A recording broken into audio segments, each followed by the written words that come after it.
very young. That's a fact. You know what I'm saying? Younger than I think we were supposed to learn these things. So it became more of a habitual way of thinking, if you will. You know what I'm saying? Like I gotta think like this, and that's kind of how we looked at it. You know. So how you know which ones to trust? You really don't. You never really do, but you kind of got to make your own analysis based on who you're talking to, what kind of vibe the person gives you, and just kind of I always go like what my gut really feels like. You know what I'm saying? Anytime I've ever like mistaked my gut, I never felt like I always kind of felt like, damn, I didn't make the right decision. Right, you it's know? your own fault. Yeah. Are you a trustworthy person though? Can women trust you? I'm very trustworthy. You can put your trust in me. The thing about it is, this like a liar, Tor.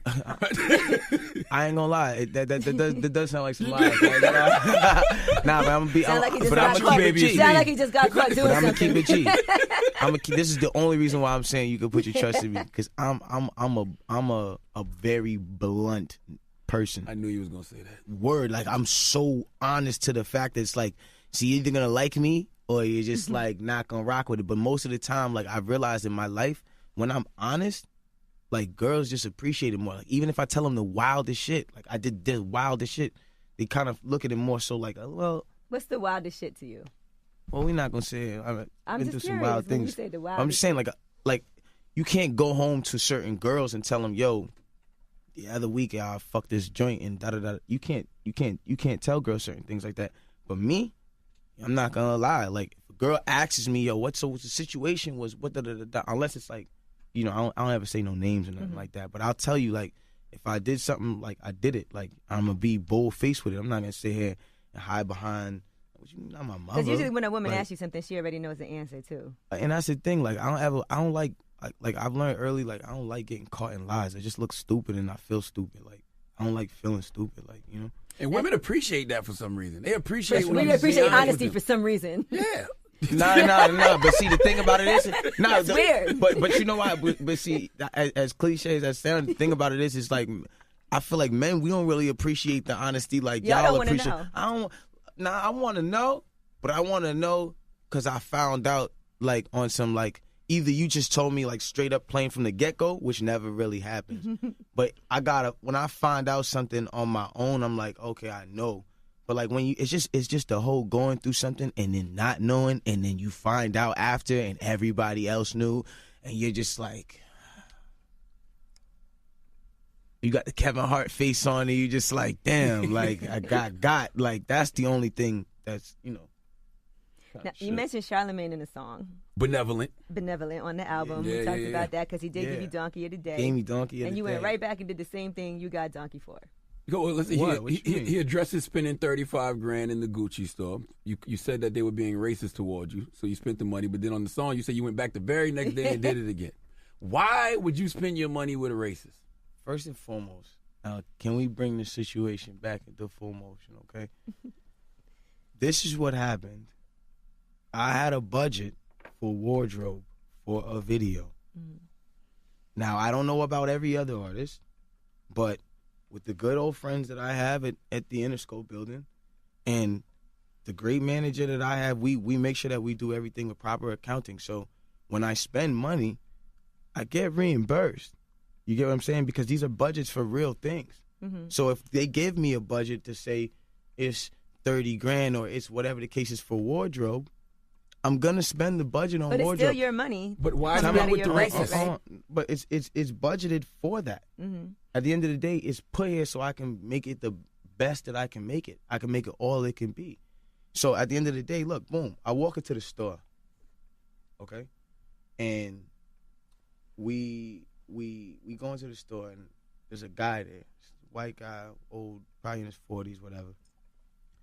And he's looking at me. Now, mind you, we're already going to this store to spend this money. You dig what I'm saying? Like, even if some of it we spending some extra money because it's just mad fly shit in the store, and we like getting fly, we like getting jiggy, we young and black, like that's what we do. We get wavy. I'm in the store. I walk in. The guy kind of give me this look because I'm in sweats, and like I'm just in like I come off the tour bus. It's like I'm on like it's like the 40th day of tour. I don't really care about nothing. I'm just trying to go get some gear for the video, whatever cases. I walk in, and the guy looks at me, and he looks at me in his way like, buy nothing, man. So, I came in with like 3-4 guys, and we all just sweatpants up, whatever cases. So he didn't say nothing. He just gave me this. No, he gave me this. He gave me the look, and I looked at him, and it was like he gave me like the real like dead ass like look in my face, like you're not about to spend. It wasn't like, hey, how you doing? Can I help you with anything? I'm right here. Let me know if you need something. It was more like don't waste my time. Yeah, it was like, no, I'm not gonna even attend to this customer. But in all reality, I just needed somebody to tell me where to go. So at one point, then he comes up to me and he says, do you need any help? And I say, nah, I'm gonna bring this shit to this guy over here, because it was a younger dude over there. You know what I'm saying? It was he looked like he was from some sort of like Arab Emirate or something. He was like an Arab dude. Word. Jesus Christ. No, I'm just saying, like he was like, I'm from Canada. There's a lot of Arabs. Yeah, so boom. So I go to the other dude, and I'm just like, I'm gonna bring my thing to him, because I know at the end of the day, y'all get some sort of store credit commission. Off of this. Mm-hmm. Y'all get commission off of this. If we're about to spend a bag in here, and you just looked at me crazy, but I have to still spend the bag in here, because first of all, we're in Canada. This is the whole Renfrew is the place to go get designer things. If you're looking at me and there's a problem here, okay, cool. I'm gonna just take the business to somebody else who can get the store credit, who deserves it, who's gonna take me to the right places, who's gonna bring me to the right parts of the department store, who's gonna treat me like a good customer, no matter what I'm with. So it was nothing against the brand. It's just against that one. It was against employee. the one guy, and it didn't even have nothing to do with like a lot of people try to spin it on like a white and black thing, but it wasn't a white and black thing. It was just like, yo, you specifically just kind of profiled me of whoever I was. I don't even think it was just a black thing. It was probably just how I was dressed. Right. You know what I'm saying? Like, just like sometimes people come in the store and they waste those people's time all the time. Treat everybody the same, and you could have made the commission. No, I hate to ask this question. They're going to get mad at me for asking this, but you sure it wasn't in your head? I mean, listen. Because you say he didn't say nothing to you. No. But see, it's a certain look. It's a certain body language. It's a certain... it's Maybe a certain poor customer service. It's a certain look. It's a certain thing about it. And at the end of the day, but I don't take things like that to it's only because I'm black. No, it's not that. Sometimes, I don't come as presentable as I should come, because I feel like I should just feel comfortable in whatever I'm wearing at the time. You know what I'm saying? And if I'm going to go shop, I don't want to be in a bunch of tight clothes, and I want to be comfortable, because I have to sit here and be shopping for hours. I usually think that people that don't come dressed that well are the ones that spend the most money. I feel like sometimes when people get dressed up and go shopping. First of all, rich white people be bummy as hell. Yeah.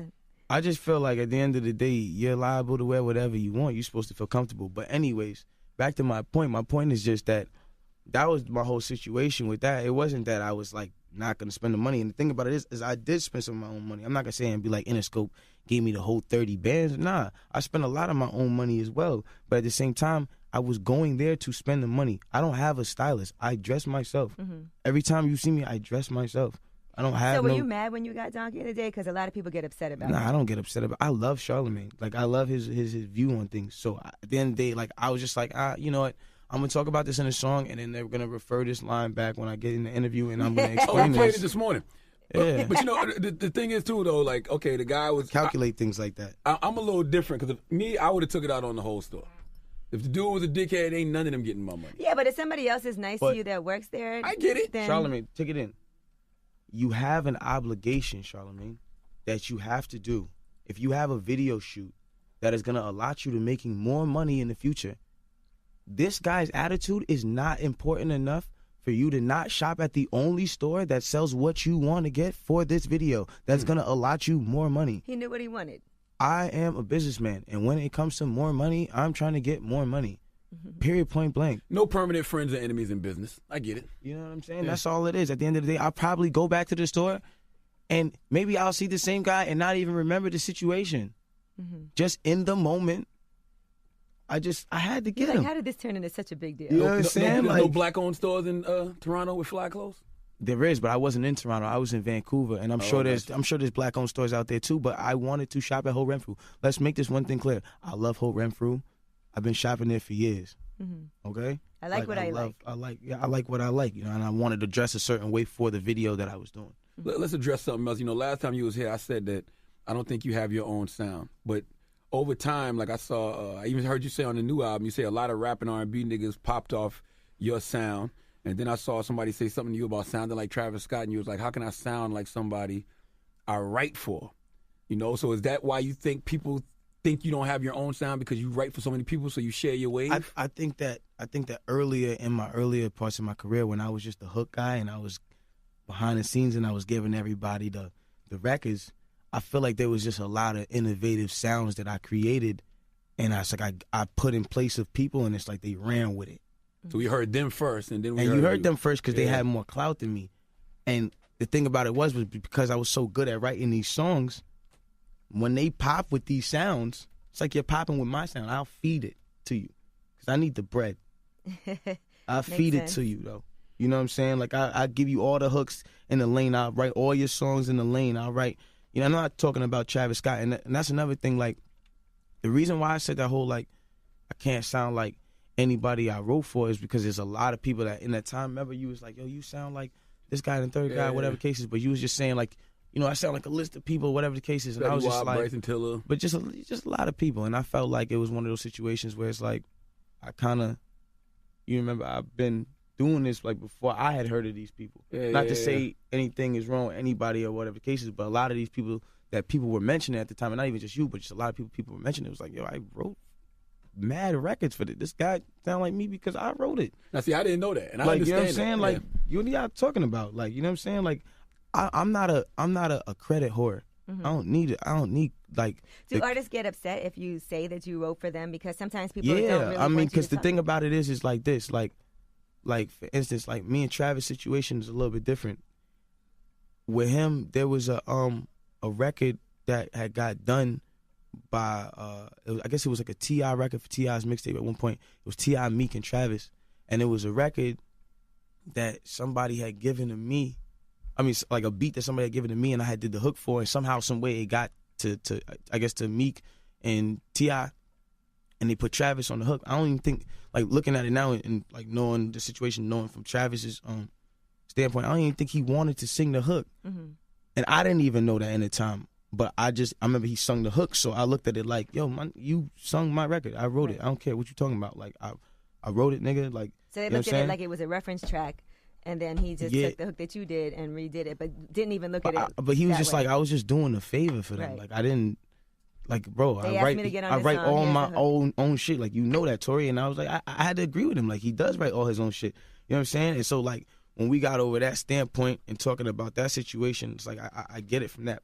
But my whole thing was just like, there was a lot of people who were singing my hooks. You know what I'm saying? We're singing my verses. We're taking styles and running with them. Like, I'm a very innovative guy. I've made so many sounds and so many things that people never even heard, but that's life. You don't get the credit for everything you do. I'm not a credit whore. I don't need it. So you didn't actually write for Travis? I did. What do you mean? I wrote. I wrote Brand New Chopper. At the end of the day, no offense, Travis, or whatever the case is, we've already spoke about this, but whether or not it was meant to happen or not, you still sang the verse, or you still sang the hook, and I wrote that hook.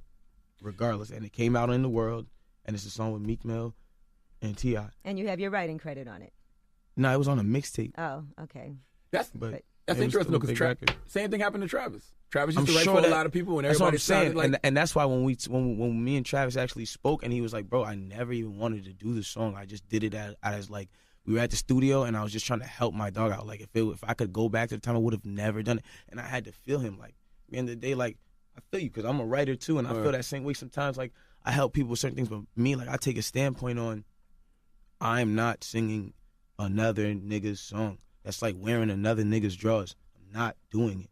Who the hell wears another nigga's drawers? Exactly. You know what I'm saying? I'm just not, I don't want to do it. Like, you know, it's crazy. Bryson Tiller was the nigga who told me that. He told me that shit on the plane. He was like, he told you never wear another nigga's drawers? He was just like, yo, I feel like when, you know, singing another writer's song is like, it's like wearing another nigga's drawers. And it made so much sense to me. People like, do it all the time. Of course, don't get me wrong. Like, I still have records where people have contributed to it in like a certain part or whatever the case is. And like as a vibe, as we're building, of course, I'm always down for suggestions and things like that. And even like I'm always down for like trying to tap into people's world as well. But when it comes down to just letting somebody do the work for me, no, there's no fun in that. I love music. Like, I'm not doing that. Like, I love this shit too much. Like I'll die for this shit. When it comes to this and God, like, there's only two things I'll die for. Like, that's it. Like, question for you and Bryson: wouldn't you have to have worn another nigga's drawers to know what it feel like? My nigga, I'm gonna be a G. Like in my hood times, I've definitely had to wear other niggas' drugs.